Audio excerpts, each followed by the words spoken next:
Muy buenos días a todos. Estamos aquí en la conferencia inaugural del segundo Congreso Internacional Identidades, Inclusión y Desigualdad, Miradas Cruzadas, que organiza el Instituto Panamericano de Geografía e Historia, el Seminario Permanente de Familias y Redes Sociales de la Universidad de Sevilla, Egregius, congresos y eventos, y una serie de universidades y centros de altos estudios, tanto iberoamericanos como europeos.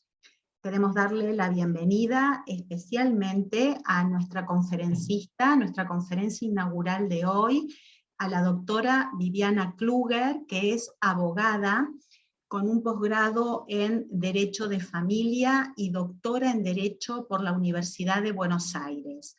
Viviana es catedrática de Historia del Derecho en la Facultad de Derecho de la Universidad de Buenos Aires y actualmente vicedecana de la Facultad de Derecho y Ciencias Políticas de la Universidad Abierta Ibero-Interamericana. También es vicedirectora del importantísimo Instituto de Investigaciones de Historia del Derecho de la República Argentina. Ha sido profesora visitante en universidades de Brasil, Perú, Alemania y Rumania, entre otras, y ha dictado numerosos cursos y conferencias en universidades y centros de investigación de Argentina, su país de origen, Brasil, Perú, Chile, Bolivia, Jamaica, Estados Unidos, Finlandia, Israel, Italia, España, Dinamarca, República Checa, Eslovaquia, Hungría y Escocia, entre muchos otros. Cuentan en su haber numerosos libros, capítulos de libros y artículos tanto publicados en revistas de alto impacto de Argentina, Brasil, Chile, México, Colombia, Venezuela, Puerto Rico, Estados Unidos, Reino Unido, Alemania, Italia, España, República Checa y Hungría. Su área de investigación es la historia del derecho, en la que ha trabajado con especial interés las relaciones familiares en el Virreinato del Río de la Plata, la circulación de las ideas jurídicas, la historia de la administración, fundamentalmente, la historia de la administración, de la justicia, la historia de la enseñanza del derecho, entre otros temas. Es para nosotros un gran honor contar con ella en esta conferencia inaugural, a quien le agradecemos enormemente su presencia, y bueno, sin más presentaciones, de las que ella sin duda merece, le vamos a otorgar la palabra a nuestra conferenciante y darle la más calurosa bienvenida. Muchas gracias, Viviana, por aceptar esta convocatoria. Bueno, buenos días a todos, buenos días desde Buenos Aires, donde estoy en este momento. Es un honor para mí inaugurar este congreso, por lo que agradezco muchísimo a los organizadores y especialmente a la doctora Sandra Olivero Guidobono, a la que conozco hace tantos años y que conocí justamente en un congreso en las Islas Azores, esos pocos minutos que uno comparte a veces con la gente, pero que quedan para siempre grabados, ¿no?, en nuestras historias afectivas y en nuestras historias académicas. Así que muchísimas gracias, Sandra, por haberme convocado, es un honor para mí. Y bueno, yo voy a conversar con ustedes algunos de los temas que yo he investigado relacionados con el eje central de este congreso, con lo cual les voy a compartir ahora una presentación que he titulado Trascendiendo las fronteras temporales y espaciales, inclusión, exclusión y desigualdad en las relaciones conyugales en el Virreinato del Río de la Plata, 1776-1810. Y me voy a referir al marco temporal y espacial de esta charla, la ideología subyacente, básicamente la ideología de los moralistas y teólogos morales, el marco legal, la praxis judicial y algunas consideraciones finales. En primer lugar, vamos a ir a cuál es el marco temporal y espacial de estas relaciones conyugales a las que me voy a referir en términos de inclusión y exclusión. El marco temporal y geográfico es el Virreinato del Río de la Plata, que existió entre 1776 y 1810. Acá les muestro en un mapa el creador del Virreinato del Río de la Plata, el rey de España Carlos III, y todo el territorio que ocupaba el Virreinato del Río de la Plata, que actualmente es la República Argentina, la República Oriental del Uruguay y algunos otros países limítrofes. ¿Cuál era la ideología subyacente? ¿Qué opinaban y quiénes opinaban acerca de estas relaciones conyugales? ¿Cuál era la ideología subyacente que incluía, excluía y generaba desigualdad en las relaciones conyugales? Entonces me tengo que referir a la teoría y la ideología de los moralistas o teólogos morales, y también me tengo que referir a la ideología de los juristas españoles e indianos, que es fundamental porque a través de sus obras llevaban a cabo una asignación de roles a través de la cual trazaban la condición jurídica de la mujer y que circunscribía el rol de la mujer a los límites de lo doméstico. Y la consecuencia de esta circunscripción exclusiva al rol doméstico implicaba una valoración asimétrica entre los sexos. ¿Cómo se expresaban los moralistas o teólogos morales?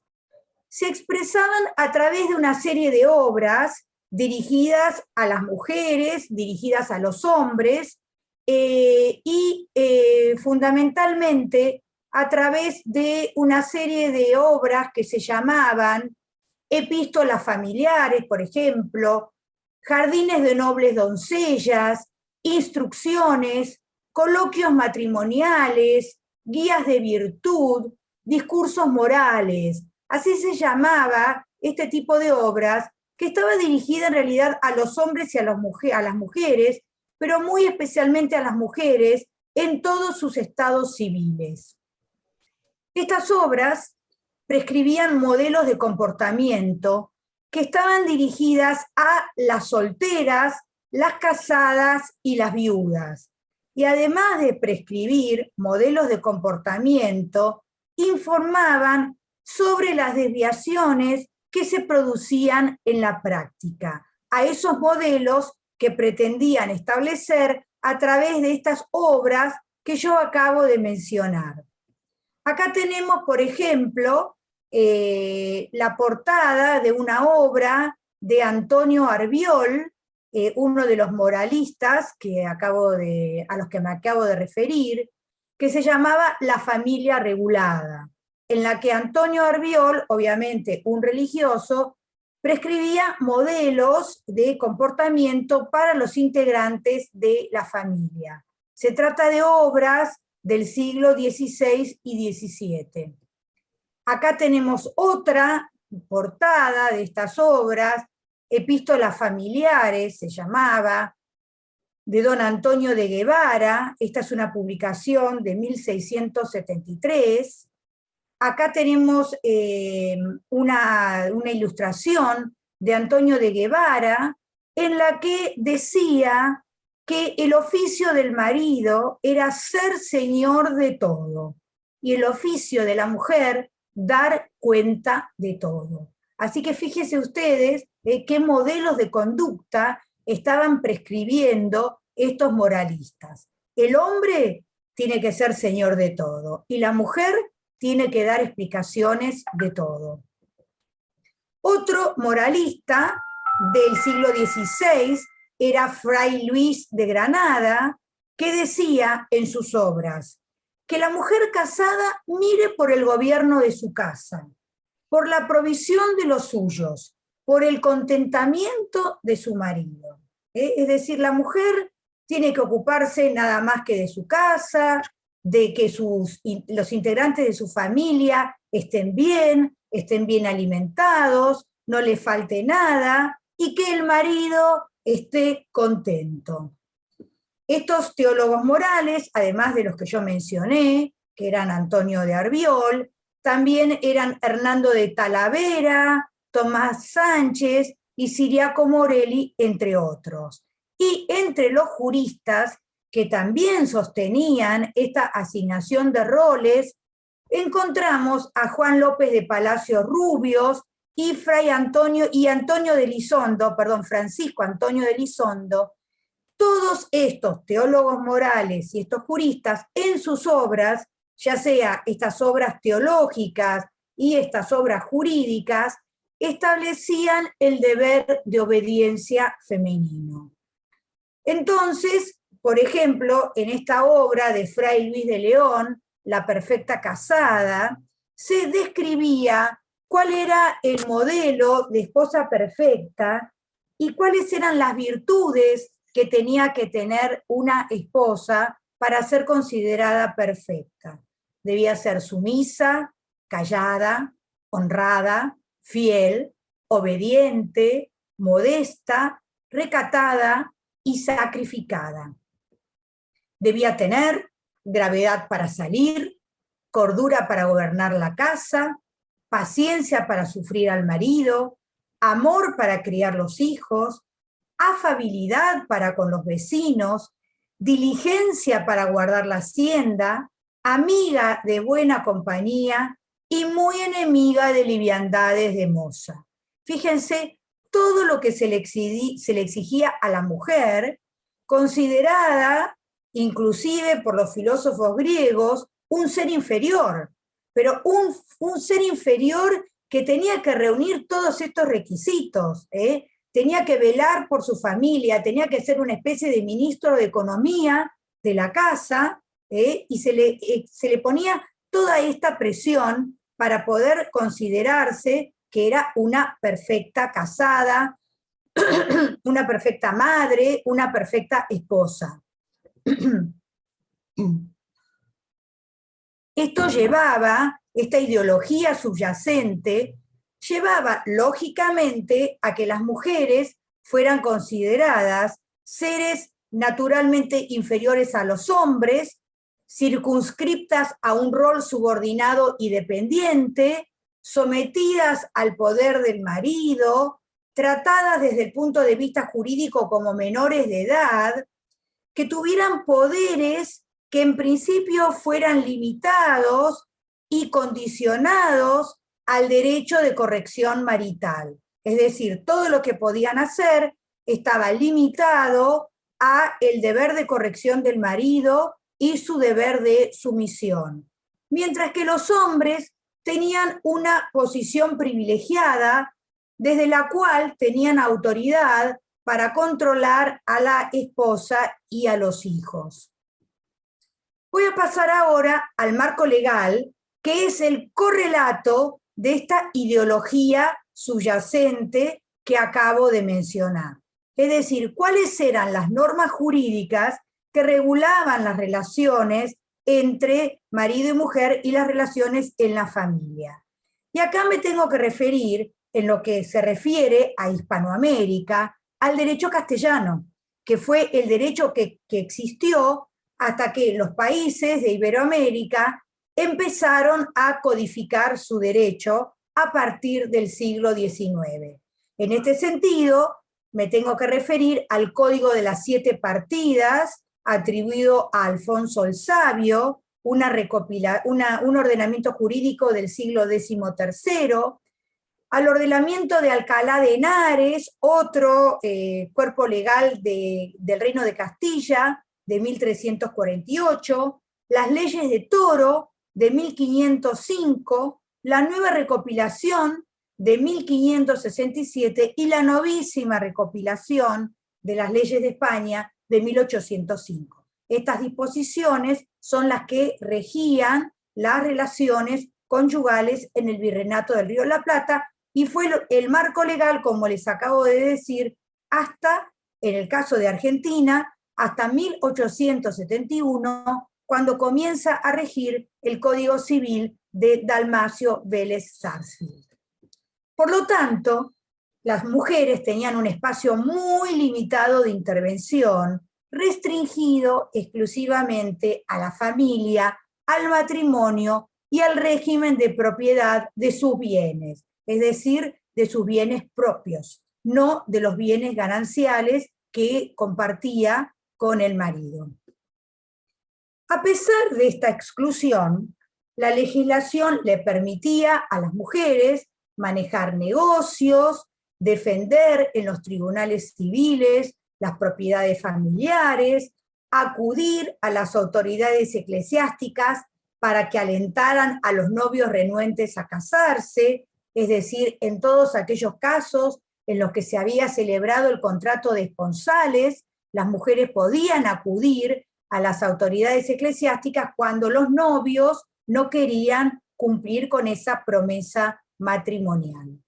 Lo que no podía la mujer era administrar los bienes del matrimonio, porque esta administración estaba reservada al marido, no podían ocupar cargos públicos, no podían votar, por supuesto que no podían ser jueces, abogados o sacerdotes.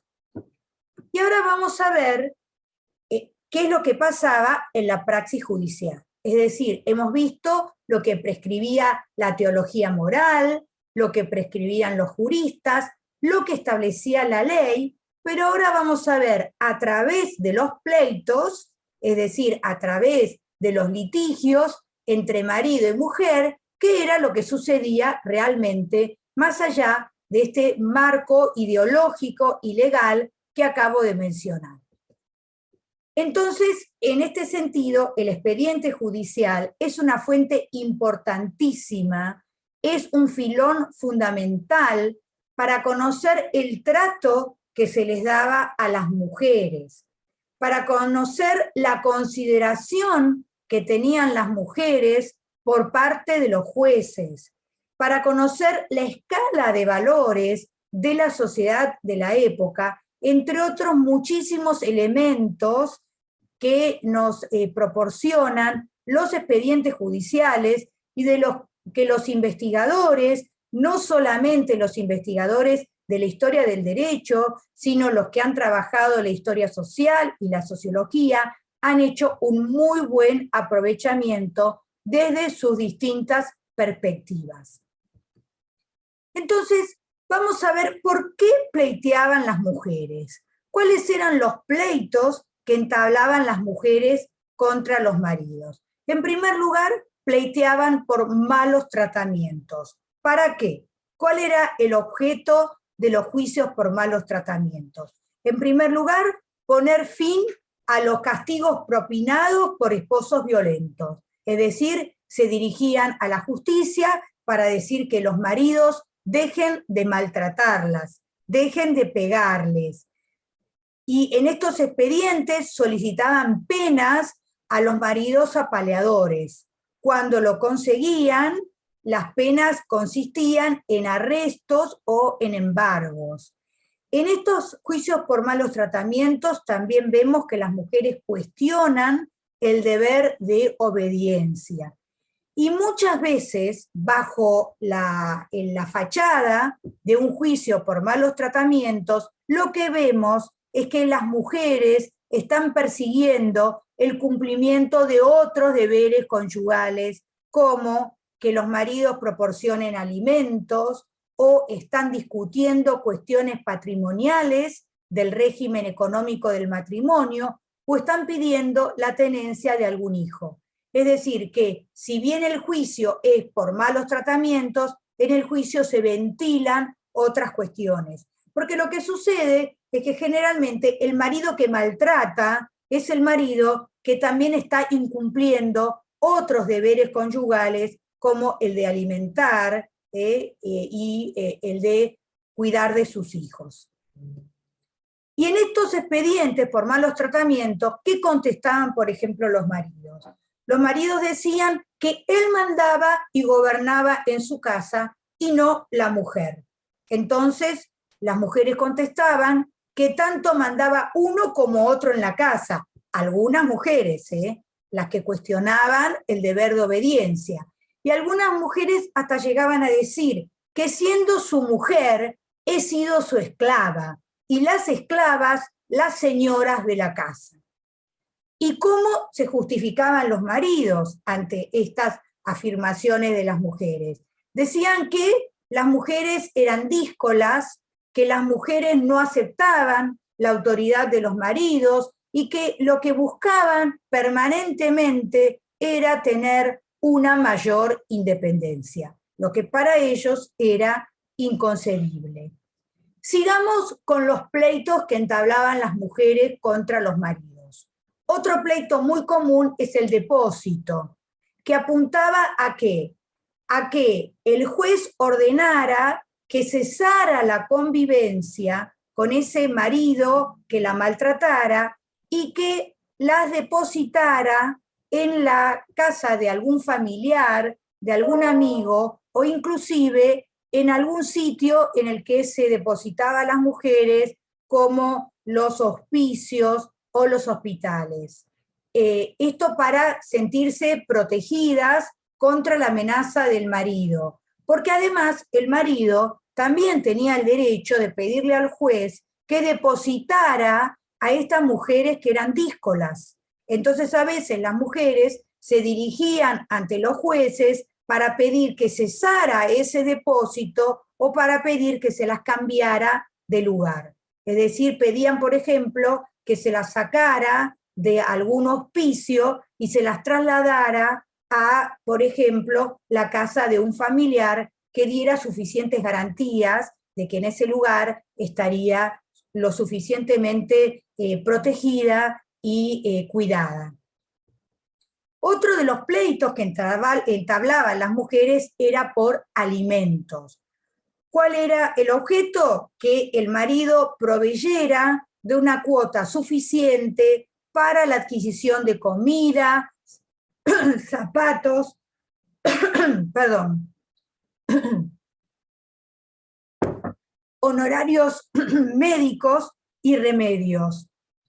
¿Y qué decían las mujeres en estos pleitos en los que reclamaban por alimentos? Decían, las más veces, si he comido, no he cenado.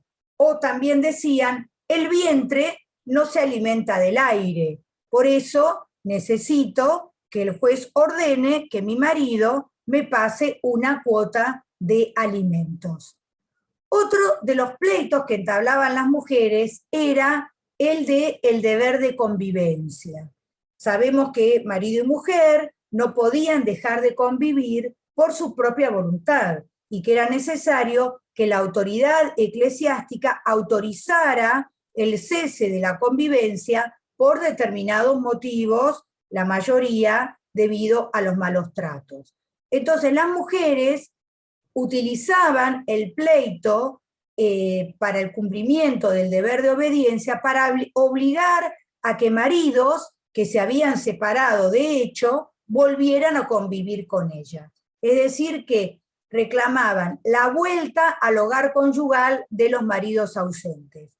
Otras veces las mujeres no pretendían que los maridos volvieran a convivir, porque muchas veces hacía mucho tiempo que los maridos ya habían dejado de convivir, sino que lo que perseguían en definitiva, bajo la fachada del cumplimiento del deber de convivencia, era lograr un sustento económico, es decir, que el marido las proveyera de alimento. Y como decía recién, ¿cuándo se acordaban las mujeres de reclamar el deber de convivencia? Muchas veces no era inmediatamente después del cese de la convivencia, sino que era después de muchos años cuando el marido dejaba de alimentarlas o a veces cuando se enteraban que el marido ya había entablado otra relación. Y otro de los pleitos que entablaban las mujeres era la exhibición de la obligación de seguir al marido. Una de las obligaciones conyugales era que la mujer tenía que seguir al marido y tenía que vivir donde el marido decidía que debía estar fijado el hogar conyugal. Y a veces las mujeres no querían vivir donde el marido decidía que estuviera fijado el hogar conyugal. Entonces, ¿qué pretendían estas mujeres que se acercaban ante la justicia?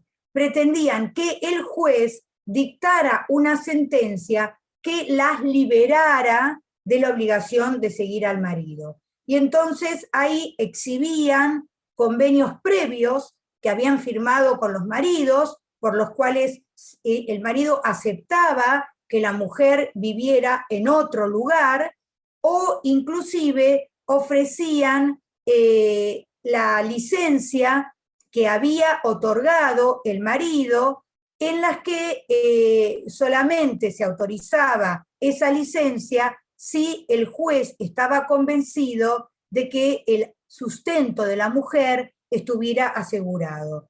¿Por qué los jueces concedían la licencia solo cuando el sustento estaba asegurado?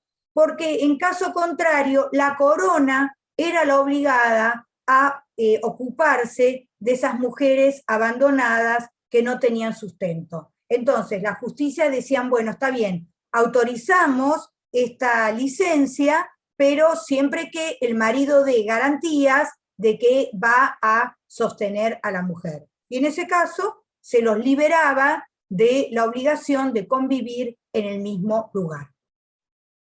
Otro de los pleitos que entablaban las mujeres era la restitución de bienes propios. Es decir, como el marido era el administrador de los bienes, y en los casos en los que las mujeres consideraban que los maridos administraban mal sus bienes propios o los dilapidaban, podían pedirle al juez que el marido cese en la administración de esos bienes.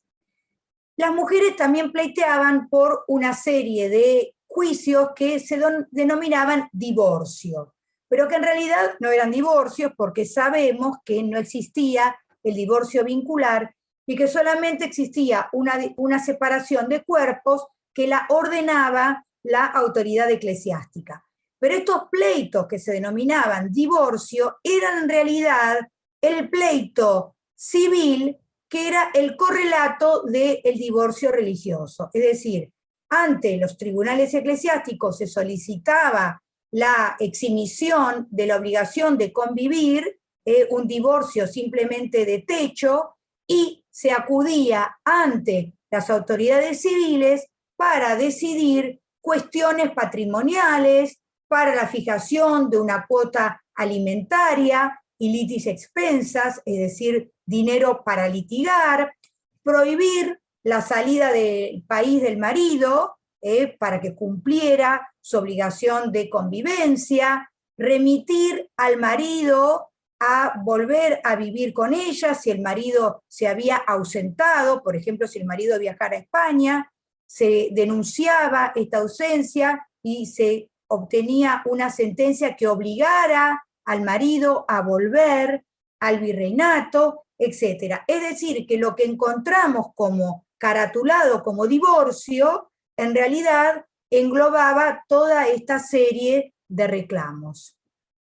Y para finalizar, quisiera señalar que estos pleitos dan cuenta de un desajuste entre la ley y la realidad, que las voces femeninas se infiltran en los expedientes judiciales, que los expedientes judiciales dan cuenta de postergaciones, de abandonos, de humillaciones y de intentos de rebelión femenina, que estos pleitos abrieron espacios de actuación de las mujeres en el ámbito jurídico, que las mujeres usaron estos marcos legales en provecho de sus intereses, y que muchos expedientes judiciales dan cuenta de que las mujeres no eran tan dóciles ni tan sumisas como pretendían los teólogos morales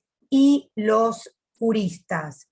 Estos pleitos conyugales dan cuenta de un desajuste entre la norma y la realidad social. Justamente, los pleitos dan cuenta de lo que era el comportamiento real. Y por parte de la actuación de la justicia, vemos que hay un intento de disciplinamiento.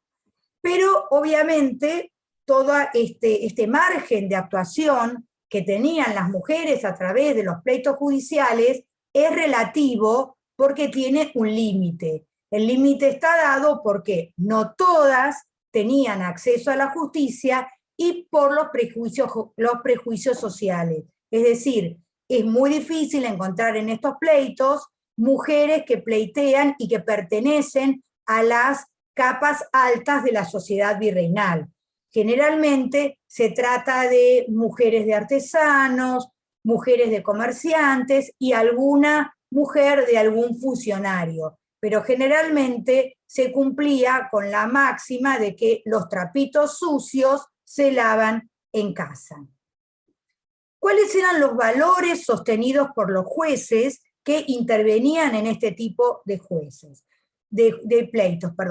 Los jueces fueron portavoces de un punto de vista de la sociedad de la que provenían y en la que actuaron. Es decir, no hacían más que reflejar la ideología de la sociedad en la que ellos actuaban. Se mostraban como guardianes de la armonía y de la paz conyugal.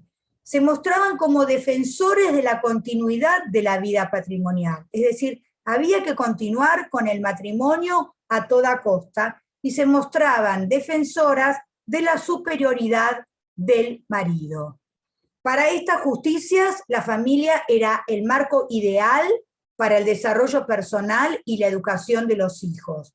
Se mostraban defensoras de la continuidad del matrimonio, sostenedoras de la indisolubilidad del vínculo y minimizaban las peleas de todos los días. Las justicias decían que las peleas eran normales en todos los matrimonios y que había que aguantarse, porque si uno se había casado, tenía que aguantarse los destratos y las peleas de todos los días.